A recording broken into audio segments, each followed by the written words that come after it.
Baby के पैदा होने से पहले सब एक एडवाइस ज़रूर देते थे कि जितना सोना है सो जाओ, बाद में सोने को नहीं मिलेगा।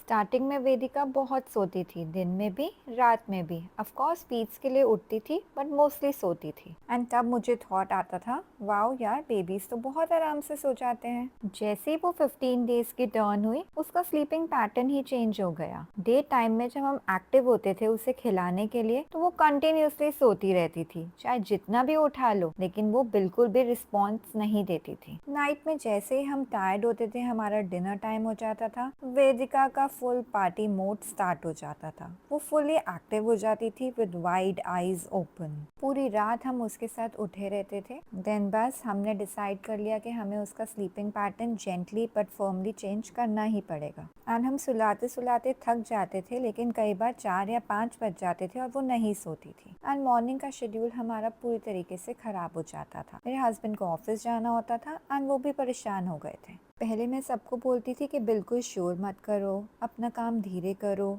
टीवी बंद करो या फिर काम बाद में करो, अभी वेदिका सो रही है। But not any more. दिन में हम अपना नॉर्मल रूटीन फॉलो करने लग गए। नॉइस, हसल, कॉन्वर्सेशन, सब कुछ normal. And to my surprise धीरे धीरे वेदिका समझने लगी कि ये जो दिन का टाइम है ये नॉइसी है और रात का टाइम बिल्कुल शांत है। एंड अराउंड 10 PM अब हम सारी लाइट्स ऑफ कर देते हैं, सिर्फ एक लैम्प ऑन रहता है और वेदिका के लिए काम एनवायरनमेंट बना देते हैं ताकि वो सोने लग जाए।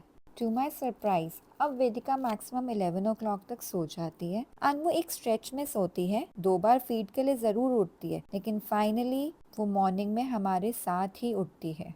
मॉर्निंग वो जैसे ही उठती है, हम उसे पॉजिटिव फील कराने के लिए एक प्यार से गुड मॉर्निंग वेदिका जरूर बोलते हैं। बेबीज के लिए डे एंड नाइट का डिफरेंस समझना थोड़ा मुश्किल है, लेकिन इम्पॉसिबल नहीं है। स्लीप डेप्रिवेशन एक फेस है, लेकिन पेशेंस और रूटीन से सारी चीजें बेटर हो जाती हैं। सो बेबी को सुलाना कोई रॉकेट साइंस नहीं है। विद इन 2 months हमने ये माइलस्टोन अचीव कर लिया and we feel so relax. So अब हमारे 90% डेज सॉर्टेड होते हैं। But babies are babies.